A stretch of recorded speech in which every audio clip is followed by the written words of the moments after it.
e da Liga Feminina do Direito, gostaria de desejar boas-vindas a todos os convidados que se uniram a nós neste momento especial.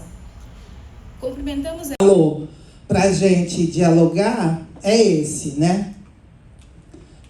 Para onde que ele vai? Para cima, para trás, para o lado? Aponta para cá. Aqui.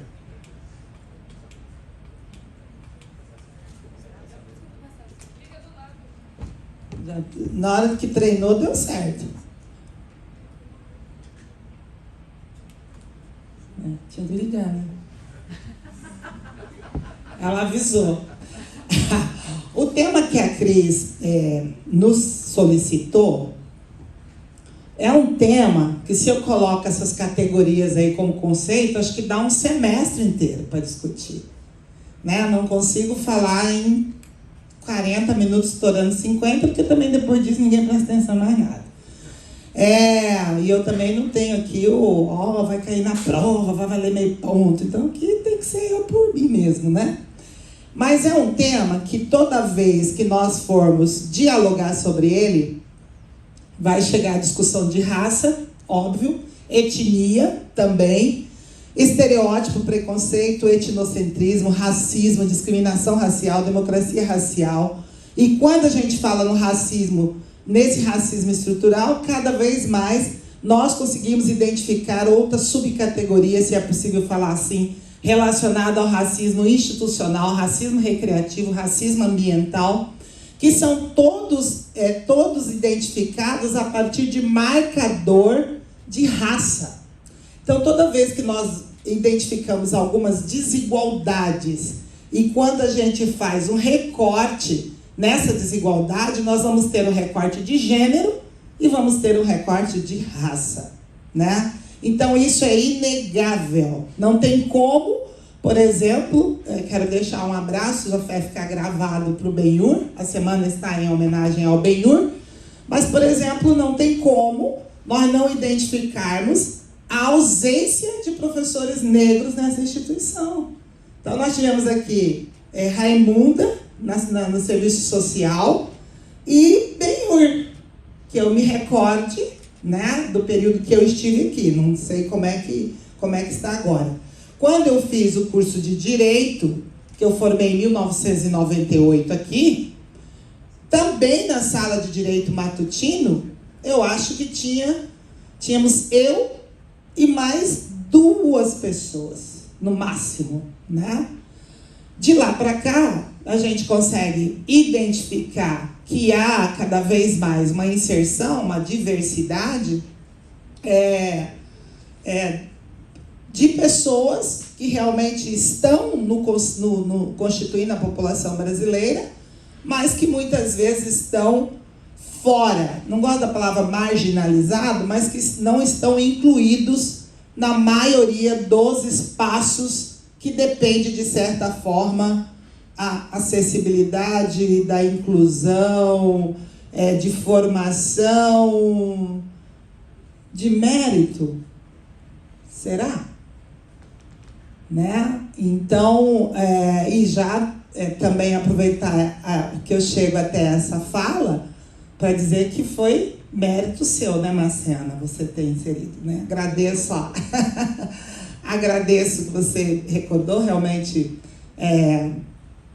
foi aquele período que eu passei brevemente aqui 3 vezes, mas para dizer para vocês que a gente não pode ignorar que existe desigualdade nesse país, existe desigualdade social, sim, mas a gente precisa fazer recorte de raça e recorte de gênero em muitos momentos. Tudo bem até aqui? Bora lá.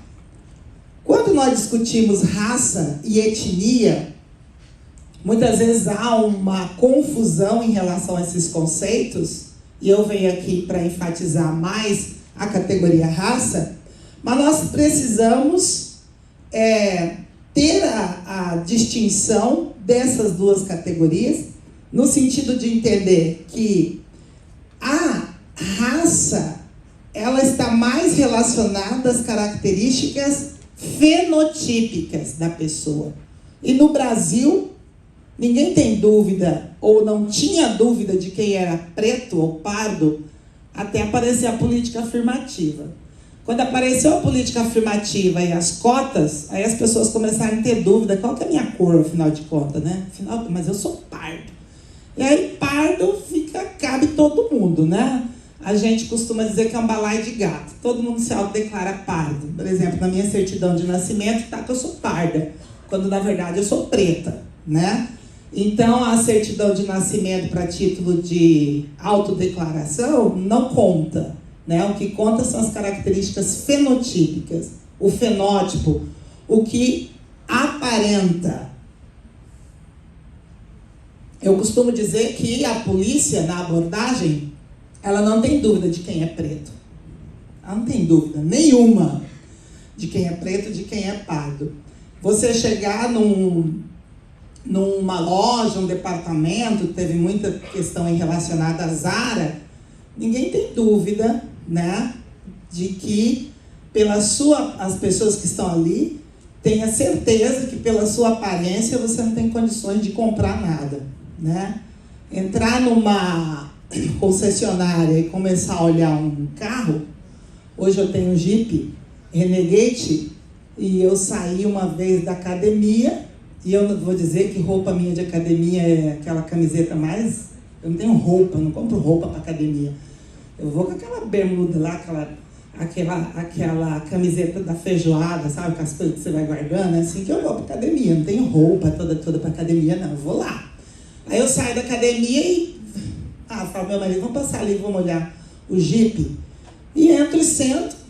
Agora pensa, uma negona, Rastafari, com camiseta de feijoada, um tênis que eu nem sei qual que era o meu tênis. Vai comprar um Jeep? Entendem? Todo mundo foi até o meu marido. Né? Meu marido foi me buscar, branco, né? Não estava com a camiseta toda. Daí, ele tem os cabelos grisalhos, então já representa mais seriedade, mais gente, né? Com os cabelos assim. E aí a pessoa, todos os vendedores foram lá nele. Ele falou, não, quem quer comprar é ela, quem vai pagar é ela, quem tem dinheiro é ela. Vamos lá, se ela quiser comprar de vocês, vocês falam com ela. Aí eu não comprei. Aí eu peguei e fui embora, fui em outra loja comprar. Por causa desse tipo de... Porque não tinha ninguém que pudesse lá falar comigo, nem pra... Tipo, vou oferecer uma água, um café, uma bolacha, vai que ela tá com fome, né? Essa pobre mortal. Enfim, para que eu estou dizendo isso? Porque as características fenotípicas, as pessoas já te avaliam pelo que você aparenta, né? E eu não estou dizendo de questão social. Alguém vai dizer assim, mas também quando eu vou desarrumadinha no mercado, é diferente. Né? É muito diferente a questão quando a gente tem o marcador de pele. Então, a questão de raça para nós, pessoas negras, passa principalmente pela cor da nossa pele. Quando a gente chega, primeiro chega a cor da pele. Então, ninguém tem dúvida dos espaços ocupados, onde há majoritariamente alguns lugares que são ocupados por pessoas brancas, né? E onde não estão essas pessoas. Já a etnia, ela vai relacionar-se a fatores culturais, como nacionalidade, filiação tribal, religião, língua, tradições de um determinado grupo. Há o preconceito étnico? Há o preconceito étnico. Mato Grosso do Sul, a questão dos povos tradicionais. Um preconceito aí enorme que passa por todos os tipos de racismo, principalmente a questão do racismo ambiental. A disputa pelo território, a questão da falta do poder público atender com qualidade, questão de água, saneamento e tudo mais. Então, nós temos a questão relacionada à etnia. E eu sempre abro também nessa parte de etnia, e até faço também uma sugestão, Cris, não sei se a Liga já pensou nisso, os povos rom, os ciganos. Vocês já conversaram sobre os povos rom aqui? Fica a sugestão. Assim como muitas vezes o pertencimento é negado por raça e etnia, muitas pessoas têm a ancestralidade também, antecedentes de ciganos e negam, devido ao grande preconceito que existe aqui, né? Então tem os povos Rom, que cigano seria hoje pejorativo, né? Porque cigano, um monte de pessoas que não são ciganas, que não têm o conhecimento da leitura da mão, todo mundo fala que é cigano, então a gente coloca aí no senso comum como cigano esse monte de gente charlatã, né?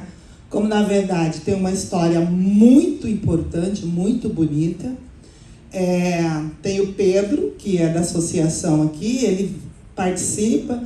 Semestre passado eu fiz um projeto de extensão lá no FMS para pedagogia, para elas entenderem que vai chegar na escola, vai ter criança que é filho dos povos ciganos, né? Então fica aqui, a gente fala porque não conhecemos também, mas eles estão aqui. Mato Grosso do Sul tem um percentual significativo de famílias ciganas, né? Fica a sugestão. E indígena, ao CDB né, que representa no Mato Grosso do Sul, a gente sabe todo o trabalho, rede de saberes, questão do mestrado, doutorado, né, a forma como os salesianos sempre lidaram com a questão dos povos indígenas. Então, fica aí a nossa fala sobre raça e etnia, e aí nós dialogarmos com vocês no sentido de que raça acaba sendo um termo mais sociológico para a gente discutir do que um termo científico, quando nós estamos nos referindo hoje a recorte racial, política afirmativa, preconceito e discriminação. Aqui é só etnias indígenas, depois o slide pode passar, Cris, e as etnias africanas no Brasil, né? O Brasil, nós aprendemos nos livros didáticos que todo mundo veio da África, como se a África fosse um país, né? E a África é um continente, e da África vieram africanos de vários lugares e de diferentes etnias, né, para o Brasil. Aí a gente vê vários tipos de pessoas pretas, né? Umas mais altas, como eu, devo ter vindo de algum lugar, que não é o mesmo lugar que vieram outras pessoas da minha... pessoas que eu convivo, mais altos, mais baixos. Aí aqui a gente tem várias características de pertencimento, porque não vieram do mesmo lugar, né? Então, Costa do Marfim, Congo, Angola, Moçambique, Nigéria, Daomé, e eram etnias diferentes. Hoje, quando a gente vê alguns desavisados apontarem ainda os problemas da África, a pobreza, a miséria, a própria ausência de espaços democráticos, todo o conflito que a gente vê na África, ninguém pergunta de onde que começou esse conflito. Ninguém pergunta que quem fez o que a África é hoje foram os europeus.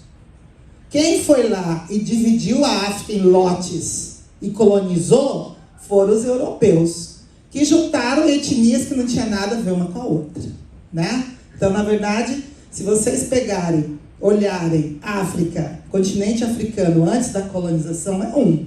Aí, a hora que vocês olham o verdadeiro, a Holanda ficou com uma parte, Inglaterra ficou com outra parte, quando eles colonizaram, né? Então, nós temos hoje muitos conflitos na África relacionada às guerras étnicas, mas não foram eles que começaram isso, mas ninguém fala, né, de onde que começou toda a miséria, todo o problema na África. Só que quando a gente dialoga sobre as questões mais próximas ou que envolvem toda a sociedade, o noticiário, nós estamos falando de raça nesse conceito de pertencimento de raça-cor. Mas eu posso falar cor? O IBGE fala raça-cor. Na dúvida, eu chamo de quê? Chama a pessoa pelo nome. Porque você não fica preocupado se é o nome. Por que a pessoa branca, você sabe o nome dela? Professora, mas a senhora gosta... A senhora, como que a senhora? Eu sou Eugênia. Ponto. Simples assim.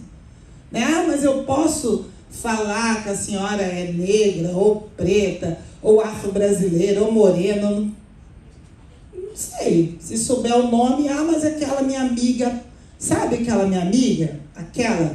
Qual que é aquela sua amiga? Então, aquela, mas não sabe o nome da pessoa. Né? Ou quando nós somos confundidas. Nós somos tão poucas, e muitas vezes nós somos confundidas.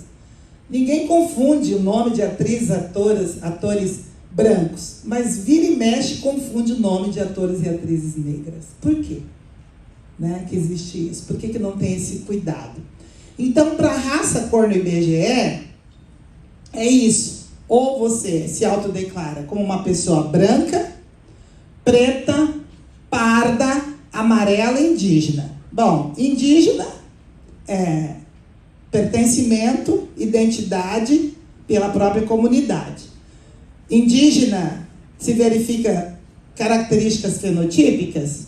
Não, indígena é indígena. A gente vai ter Mato Grosso do Sul algumas características, mas, por exemplo, no Paraná, nós temos indígenas caigangue que são claros. Tem a pele clara, tem o cabelo claro e são indígenas.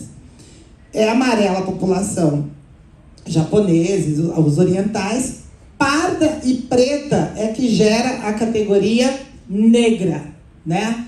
Então, quando você fala que hoje a população brasileira possui mais de 58% de pessoas negras, a população brasileira é negra majoritariamente, com incidência em alguns estados, óbvio, se for para o Nordeste, por que o Nordeste? As pessoas são mais negras no Nordeste. Presença da escravidão, mais forte onde desembarcaram os navios negreiros, certo?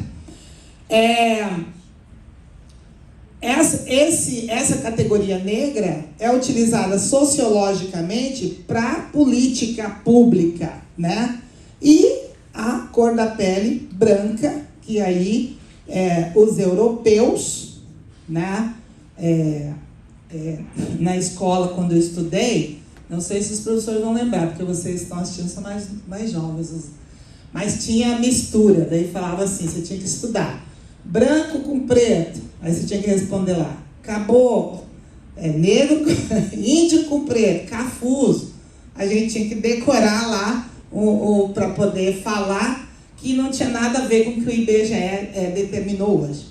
Agora, quando nós discutimos raça, nós vemos um monte, mas todo mundo, é igual quando começa a fazer direito, que acha que sabe tudo, né? Daí eu já domino tudo, e a família pergunta, e a gente fala, né? A gente já vira advogado, eu sei como é que é. E mesmo se a gente não é, os amigos, os familiares acham que a gente sabe tudo. Pergunta, meu filho vai ser doutor, tá sabendo? Vai perguntar. A gente fica numa saia justa às vezes, né? Ficava. Mestiçagem. Essa diluição da raça quando você dilui, quando você não une, você não tem identidade. Você não tem identidade. Você não sabe o seu pertencimento, né? Então, por muito tempo se falou a questão da mestiçagem. Mas não dá para saber quem que é negro no Brasil, porque nós somos mestiços, né? Eu não gostaria de ser chamada de mestiço, de mestiça. Eu sou negra, né? Eu tenho a minha identidade, eu tenho o meu coletivo. Eu não gostaria de falar, tudo bem, que pode ter na minha ancestralidade pessoas que pertencem a outros, pode ter pessoa branca, posso ter também indígena, pode ter. Mas eu tenho a minha identidade hoje, né? A mesma coisa, algum contexto que vem falar sobre colorismo, né? Mas tem várias tonalidades, né? Não dá pra gente pensar muito bem quem que é preto, quem que é pardo. São coisas que diluem e dificulta a identidade racial.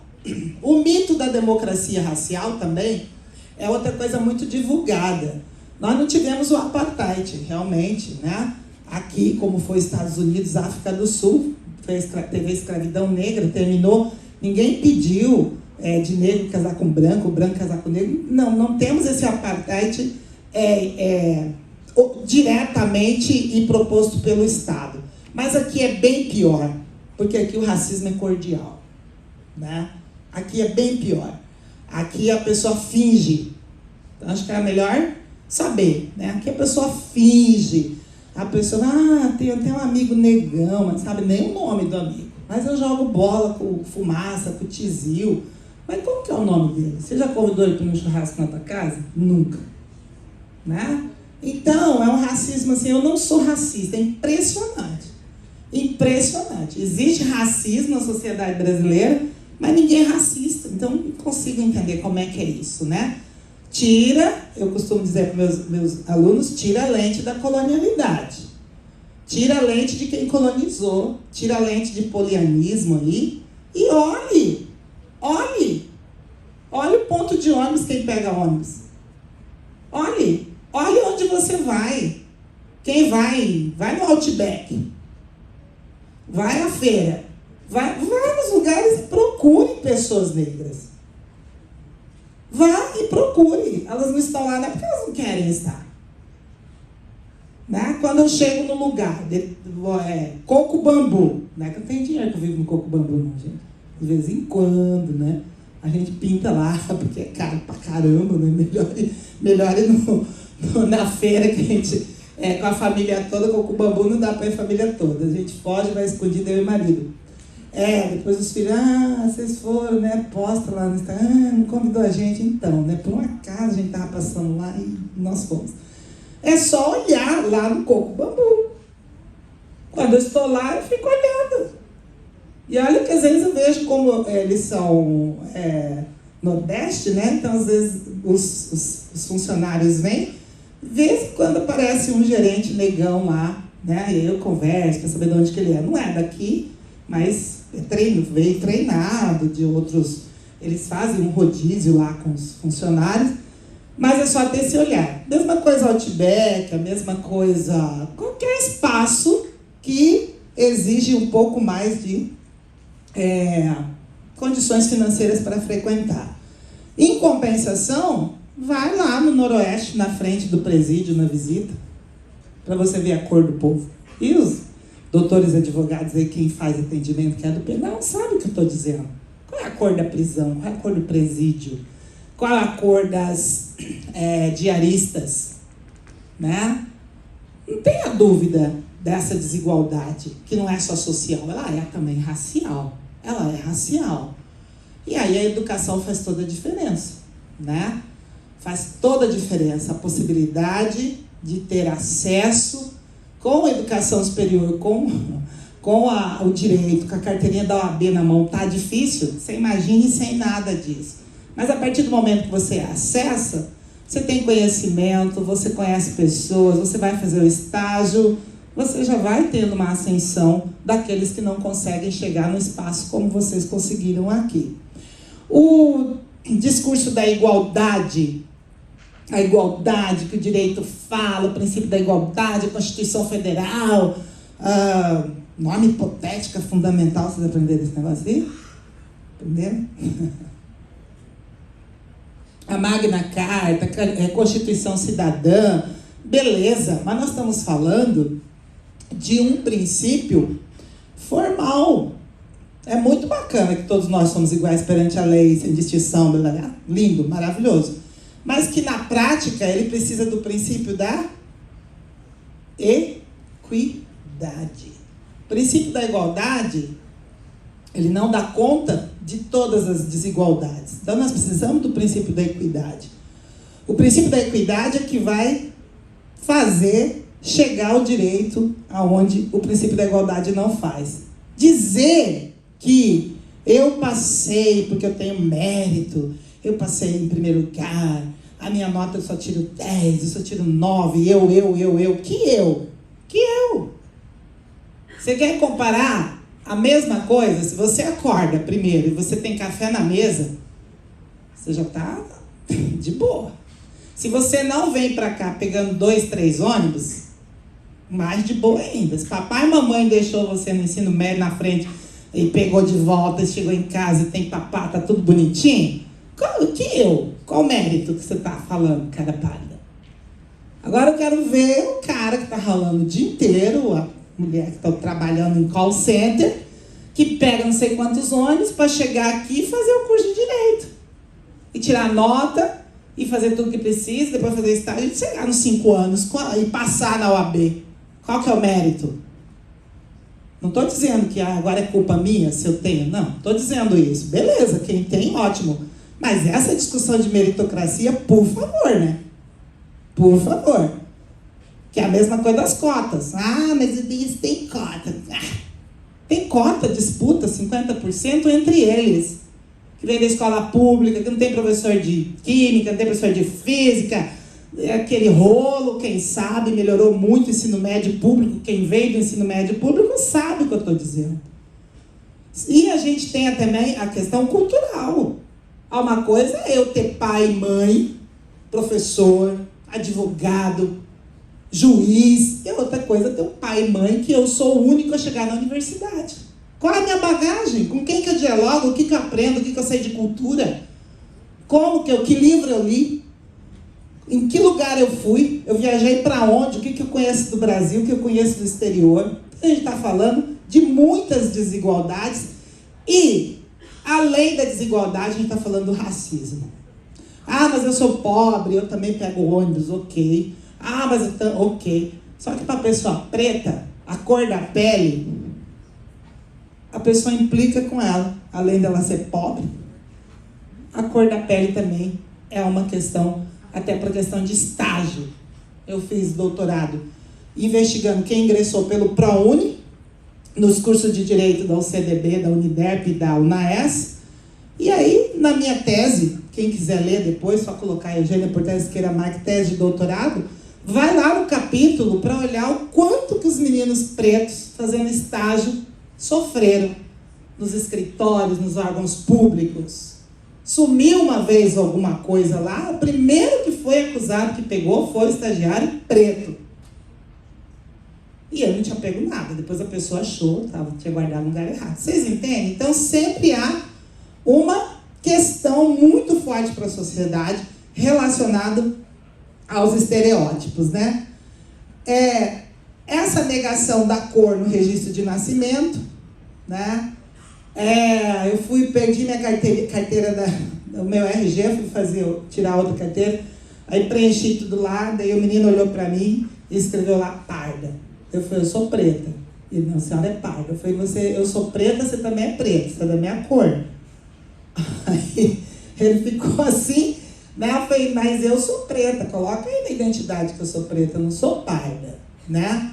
Essa negação, a gente tem uma dificuldade, e aí a gente faz a autodeclaração. Eu me autodeclaro branco, eu me autodeclaro preto, eu me autodeclaro indígena. Qual é a cor do povo brasileiro? Antes do IBGE determinar, né, essas 5 cores, hoje o IBGE chega na casa e ele fala assim, quantas pessoas moram aí? Esse ano eu que respondi. Aí eu falei, 2 pessoas e meia. Não, eu falei, 3 pessoas? Aí você vai perguntar na casa do meu filho, é que meu filho é casado e mora perto de casa. Mas ele vai lá na minha casa tomar banho no quarto que era dele, deixa a roupa lá, não sei porque o menino tem esse negócio. E aí eu falei, não, ele tá aí, mas ele vai responder na casa dele. E eu falei, é uma pessoa, uma mulher preta e um homem branco. Hoje é dessa forma que a gente responde no IBGE. Antes de 1900, do IBGE dizer, em 1998, teve uma pesquisa. Quantas cores vocês acham que o povo brasileiro se autodeclarava? Chuta aí, valendo o livro, Cris, eu trago o livro, você entrega para quem acertar. Quantas cores, gente? Antes do IBGE falar que era 5. Quantas cores vocês acham, quando chegava na casa da pessoa, você acha que a pessoa falava que cor que eles tinham naquela casa? Principalmente se não tivesse o entendimento de pertencimento racial.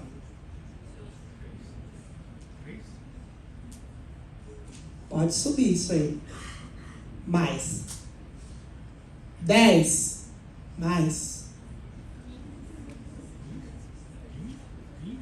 25? Lá no fundo?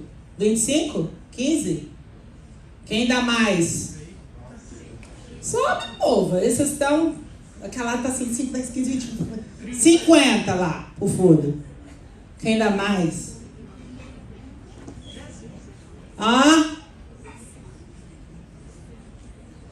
Mais de 50? Dou-lhe uma, dou-lhe duas. 70. Vou ficar com 70, que é o que vai chegar quase próximo aí. Como que é seu nome? Ana Letícia, qual que é a sua cor? Branca. Ana Letícia da cor branca. E ela fala que foram 70 cores. Alguém nas relações de amizade, familiares, tem apelidos? Tem apelidos? Quem é um pouco mais diferente da tonalidade da família, não tem um apelido lá, não? Todinho? Neguinha? Moreninho? Chocolate? Marrom bombom? Não tem isso? Não, tem ou não tem? Que coisa mais estranha. Tem ou não tem, gente? Tem. Antes do IBGE falar as cores, tá aí. O que o povo se autodeclarava? Estão conseguindo ver?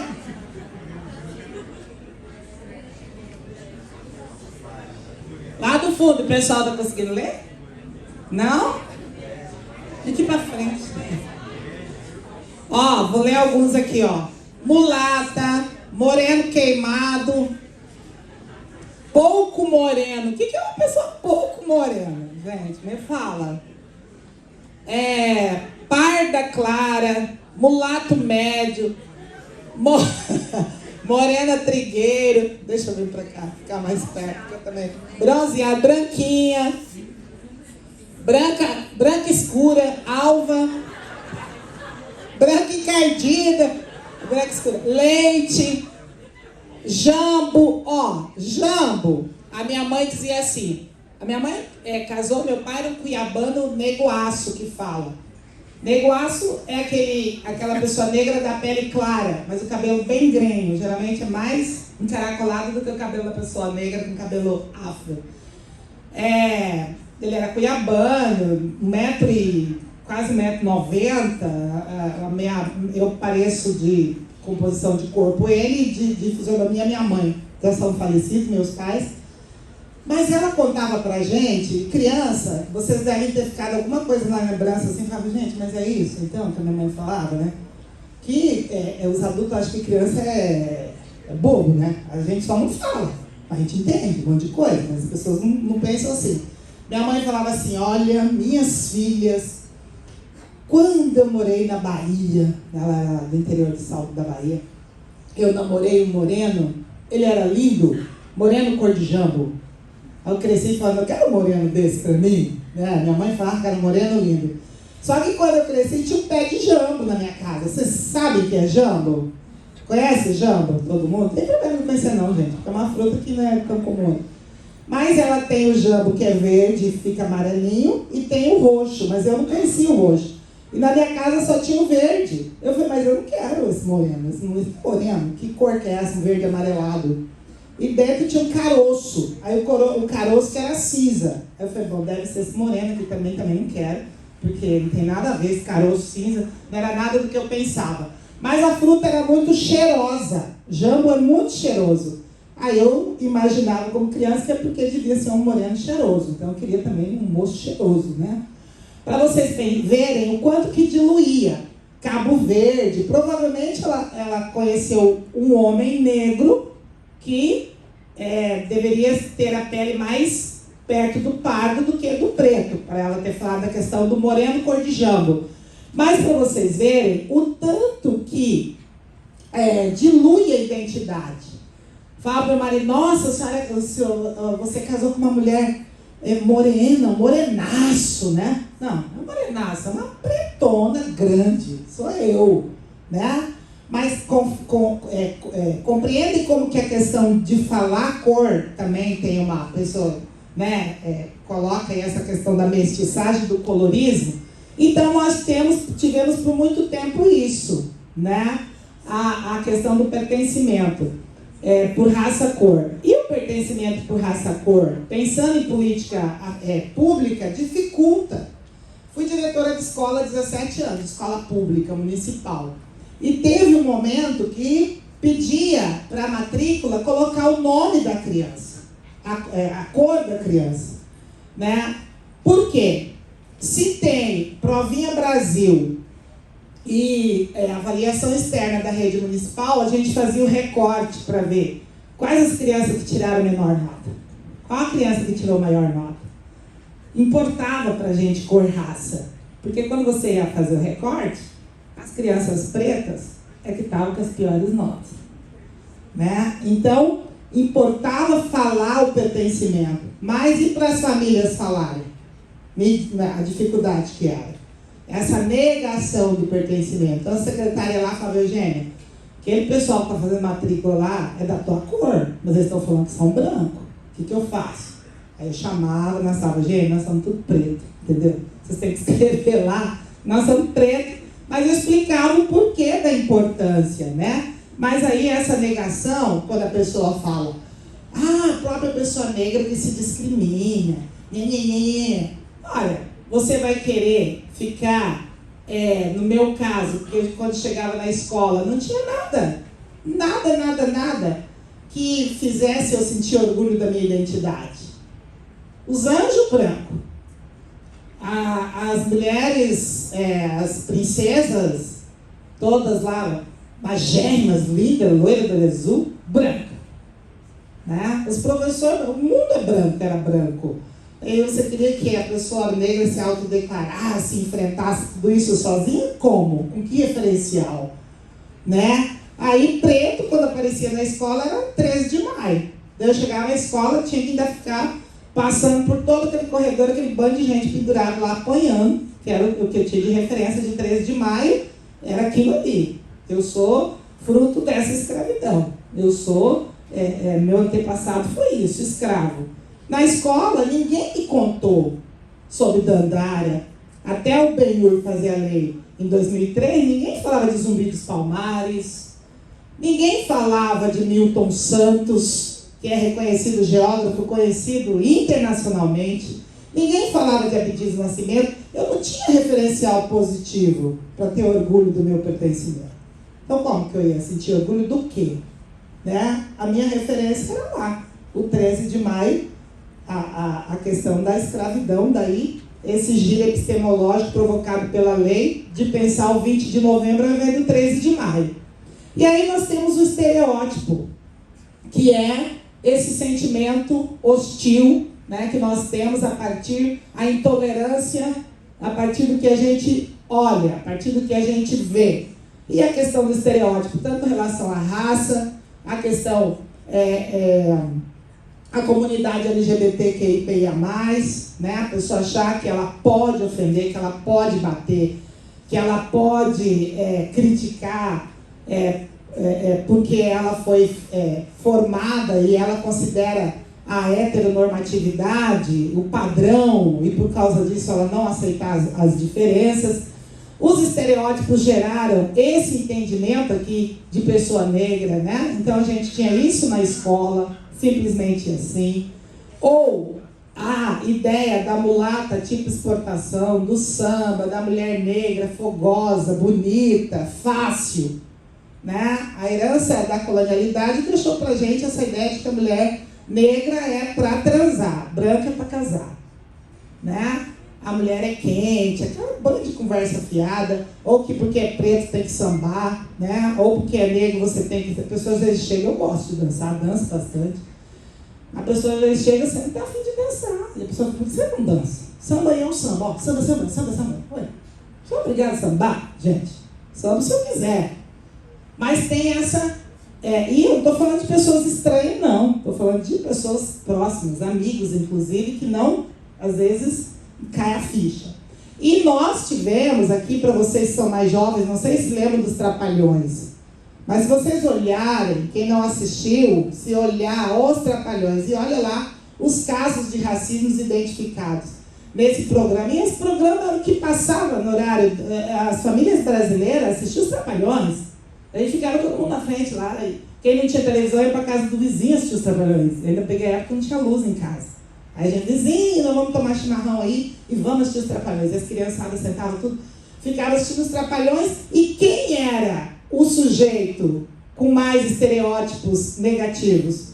Olha o nome dele. Mussum. Vocês sabem o que é o mussum, né? Mussum é um peixe, né, escuro. Mussum. O mussum era cachaceiro. O mussum era mulherengo. O mussum era sambista. E o mussum era preto. Então era isso que o horário nobre passava para todas aquelas crianças pretas no Brasil todo que assistiam os Trapalhões. É isso aqui. A primeira vez que tem uma protagonista, Thaís Araújo, na Rede Globo, que se envolve com um homem branco, acho que essa novela passou no Maranhão, salvo engano, o nome da novela foi Da Cor do Pecado. Né? A Cor do Pecado. O homem branco se apaixonou pela mulher negra. Hoje você vê a tentativa aí, teve dia horário nobre, tiveram mais de 3 personagens na Globo, personagens negras. Mas a mídia também ajudou muito a esse imaginário social que a gente tem hoje sobre a população negra. E tia Anastácia. Quem não assistiu o Sítio do Pica-Pau Amarelo? Até eu que já sou mais velhinha, assisti, né? Sítio do Pica-Pau Amarelo. A Emília, muito mal educada, fazia tudo que ela bem entendia com todo mundo. E com a tia Anastácia, ela comparava em muitos trechos do livro do Monteiro Lobato, tia Anastácia a uma macaca. Quando o movimento negro critica, fala que tem que ter uma releitura e tudo mais, nossa, quem é o movimento negro para criticar Monteiro Lobato? O que vocês estão querendo achar? Pelo em ovo, nada a ver. Mas eu sei o que representava o 13 de maio para mim na escola. E os nossos jogadores aqui de futebol, Brasil, que acham que são brancos, pinta o cabelo de loiro, né? Passa loiro e acha que eles se tornam brancos. Rapidamente, quando eles chegam na Europa, eles descobrem a cor deles. O que acontece nos estádios? Jogam a casca de banana, ou a própria banana para eles, dizendo: vocês são macacos, né? Então, Vini Júnior, com toda a grana que tem, um jovem, acho que 23 anos, o psicológico daquele menino, o cara tem que ser muito top para enfrentar aquilo ali que ele vivenciou e como que ele expôs a questão do racismo na Espanha. Que eu não acredito que seja fácil, não. Alguém fala assim: ah, mas ele tem um monte de dinheiro. Dinheiro não muda a cor da pele dele e nem evita dele sofrer tudo que ele está sofrendo e que ele sofreu. Mas ele se propôs a enfrentar e brigar. Bom, quem está cuidando do meu tempo? Ninguém fala nada, eu tô. Falta 10 minutos, agora que você fala isso? Depois que eu acho que eu estou começando a falar. Estou brincando. Eu vou passando aqui para finalizar. O etnocentrismo é essa ideia de que a Europa é o centro de tudo e na Europa é o que tem de melhor. Nós, por muito tempo, todas as disciplinas têm os clássicos. Os clássicos. Eles escreveram primeiro, eles são os melhores, e via de regra, os clássicos, em sua maioria de todas as nossas áreas de conhecimento, estão na Europa, estão nos Estados Unidos, não estão na América do Sul, não estão na América Latina, não estão em outros espaços. Há pouco tempo que as pessoas estão fazendo o inverso para falar afrocentrismo, ao invés de etnocentrismo. Já está tendo muitas leituras e estudos sobre isso, de afrocentrismo. Por quê? O resultado do racismo no Brasil se dá justamente a partir das ideologias dos tais cientistas europeus, como, por exemplo, Gobineau, geneticista, que veio no Brasil e disse que nós estávamos propensos a desaparecer. Ele chega na Europa e fala que existe uma degenerescência genética. Quando ele chega aqui e vê negro com índio, índio com negro, negro com branco, branco com índio, chegou lá e falou: acabou a raça humana, né? A raça pura, a raça que iria dominar a humanidade. E coloca isso de uma forma muito negativa, muito pejorativa, por onde ele passa. César Lombroso também teve muita participação nessa ideologia racista com isso aqui que ele criou. Ele criou uma técnica, antropologia criminal, com base na medição da cabeça e a antropometria com base no formato do crânio. E olha só, a partir dessas categorias que ele fez, ele identificou quem era propenso à criminalidade. Mandíbulas grandes, ossos da face salientes, pele escura, orelha chapada, braço comprido, rugas precoces, testa pequena e estreita. Quem que tinha essas características aqui no Brasil? As pessoas negras. As pessoas negras.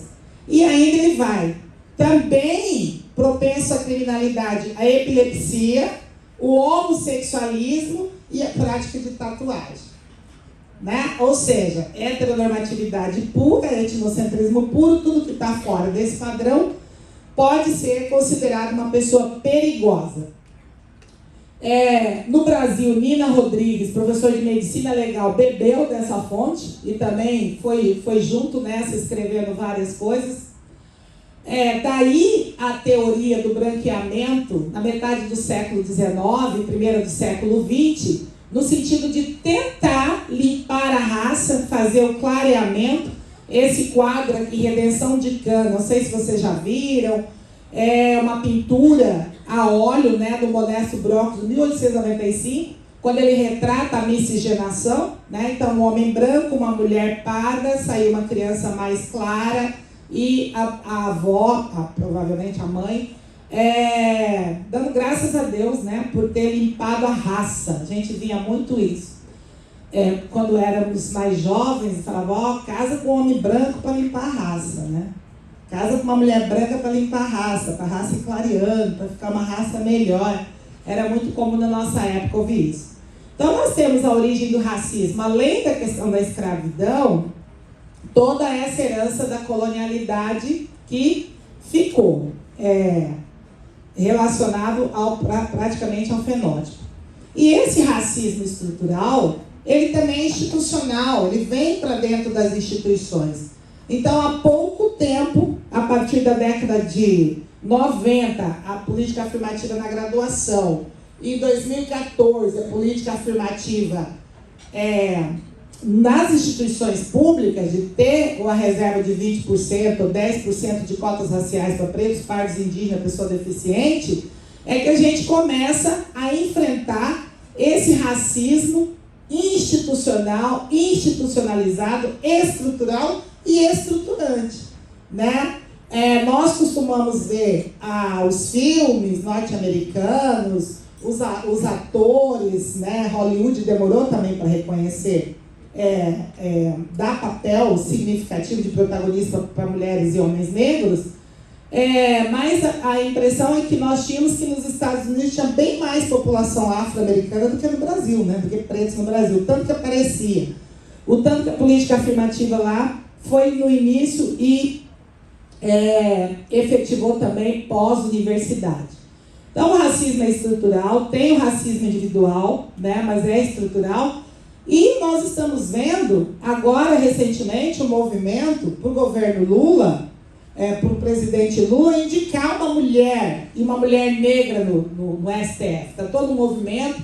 Ontem nós fomos lá no lançamento da Ludmila Ribeiro está aí, fizemos uma carta, entregamos para ela também ser nossa porta-voz, porque nós fomos falar que nós temos, tá 3 mulheres no cenário lá em disputa, que nós temos também uma desembargadora negra, tem a Jaceguara Dantas, né, que está aí o CDB, da CLOB, né, daqui também, junto com o BEU, Movimento Negro, tornou-se promotora de justiça, e o ano passado foi nomeada desembargadora, mas nós temos um pacto da branquitude e não causa estranheza.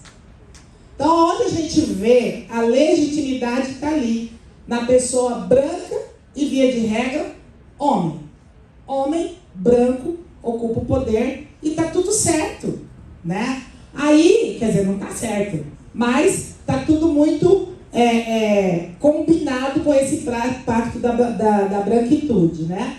E quando a gente olha a necessidade da política afirmativa no último censo do IBGE, nós temos essa realidade aqui. Aonde estão as pessoas pretas?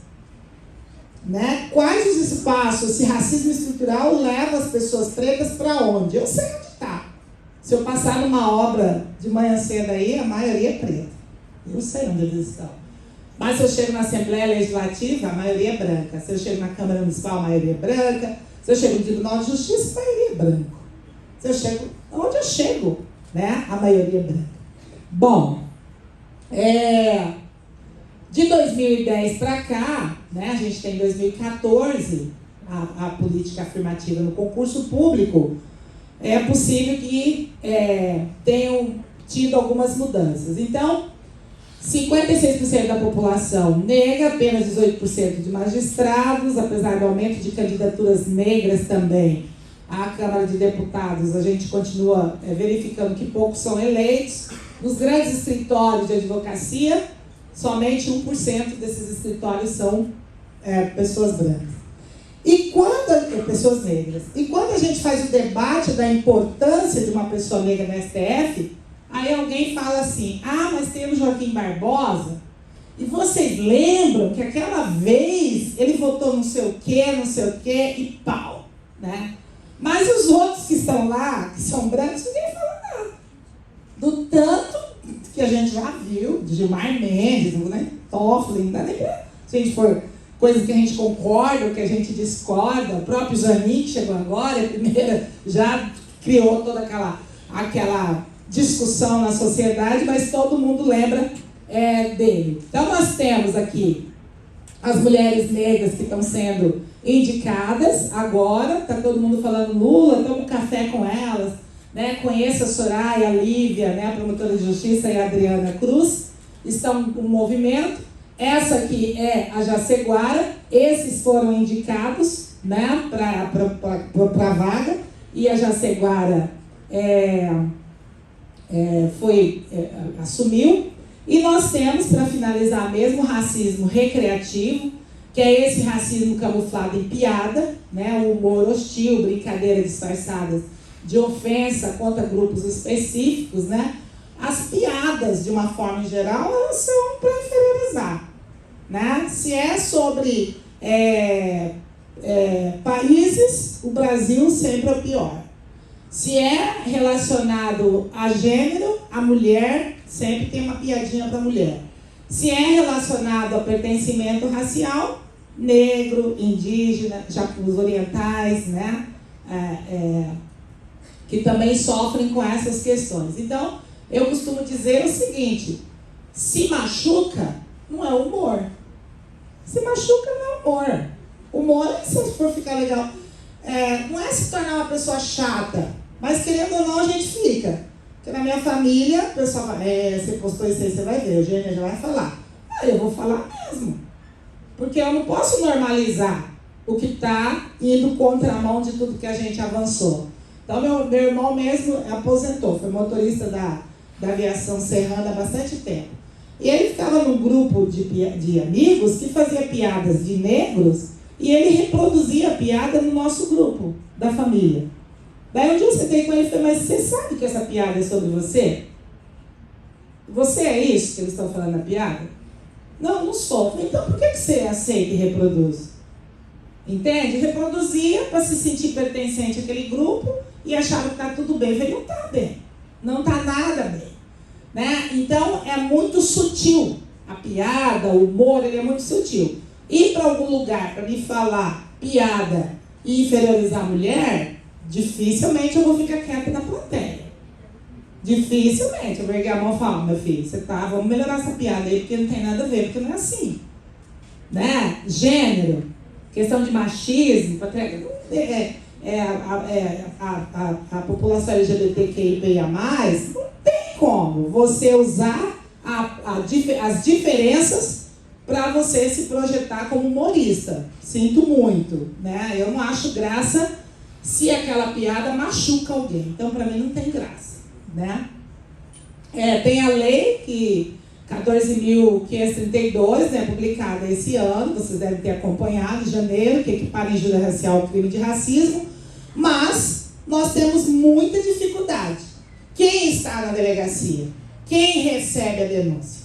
Então, nós temos lá várias pessoas. Recentemente, o BNU propôs um curso para os delegados da Polícia Civil, nós falamos aí com uns 40, parece que a Secretaria de Segurança vai ampliar esse debate, mas a mesma dificuldade que a mulher tem, menos hoje, mas quando começa a denúncia de violência, ela já era violentada na casa, já chegava tudo arrebentada na delegacia, e quando chegava lá, ouvia piada de quem estava lá.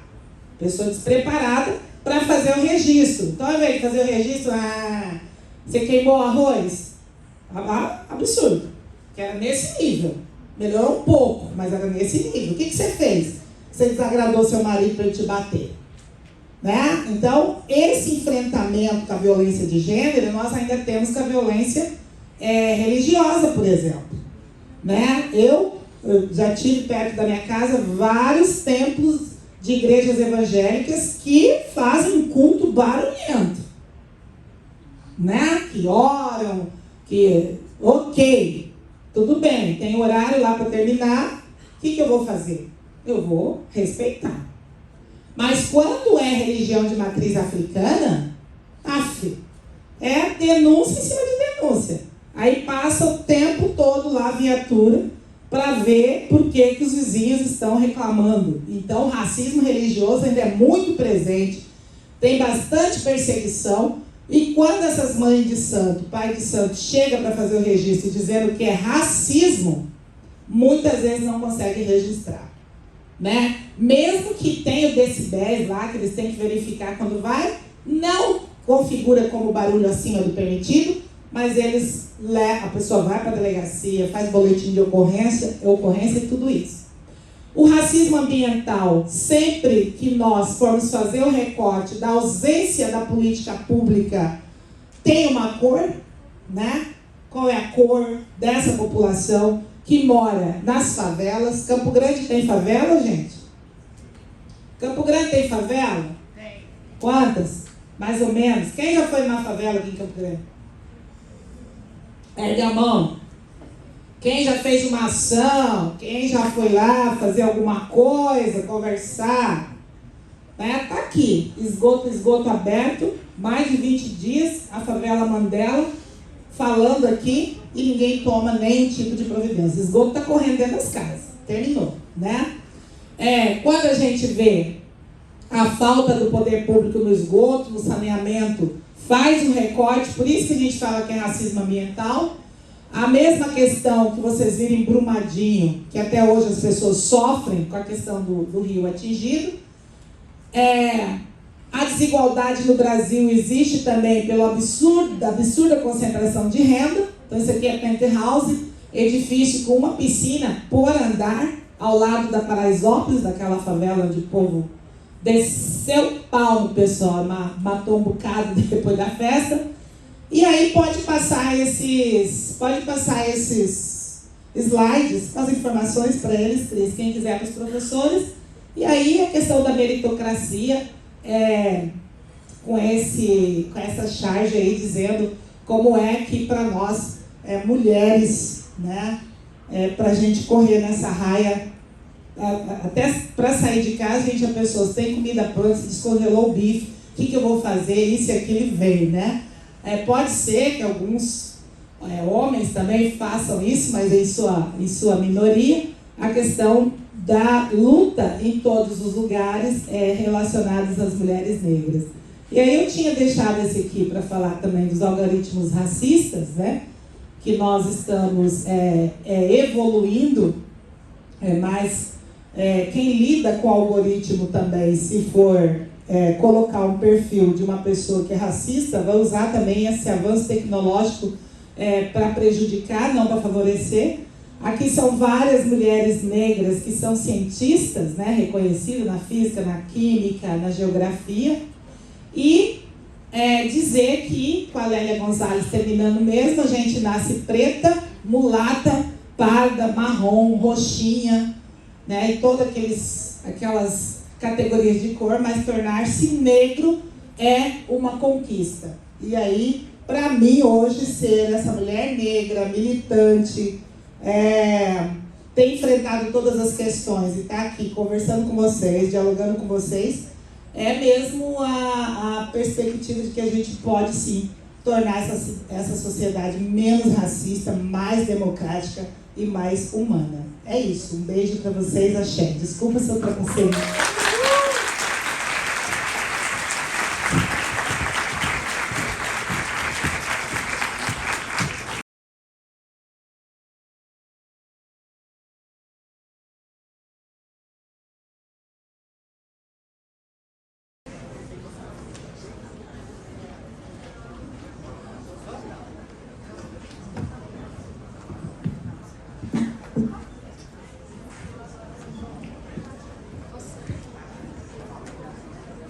Bom, pessoal, antes da gente finalizar, eu queria agradecer à professora Eugênia por ter se disposto a vir aqui dar essa palestra para nós. Muito obrigada, professora. Obrigada a todos os acadêmicos que ficaram aqui até o final do evento. Nós já vamos disponibilizar o link para vocês fazerem o registro da presença de vocês, tá? E eu queria agradecer de verdade, professora, porque é muito importante a gente falar sobre esse tema de racismo, a diferença de raça, de etnia. E também a senhora falou um pouquinho da meritocracia, que é muito importante a gente falar sobre isso, a gente entender mais sobre esse tema. E eu queria abrir agora para perguntas. Algum acadêmico tem alguma pergunta para fazer para a nossa palestrante nessa manhã? Cadê a moça do CETER? Tem que fazer um livro para ela. Qual que é o nome dela? Ana. Conhece? Daí depois eu mando pela Cris, tá, Letícia? Ana, passa aqui depois seus... Mas não é livro de direito, não, né? Bom, então ninguém tem nenhuma pergunta para a nossa palestrante? Bom, pessoal, então eu queria agradecer a presença de todos vocês. Obrigada por estarem participando da nossa Semana Jurídica. Tá? Obrigada mais uma vez, professora, por ter vindo, por ter se disponibilizado. Obrigada, Liga Acadêmica, Liga Feminina do Direito, por ter se proposto a fazer todo esse evento. E com isso nós estamos encerrando. Eu passo a palavra agora para o nosso cerimonial, para que possa dar encerramento ao evento. Estamos honrados com a brilhante palestra realizada nessa manhã e, como forma de agradecimento, convido a professora doutora Eugênia Portela para se dirigir aqui na frente do palco para receber uma singela homenagem pela nossa ilustre palestra.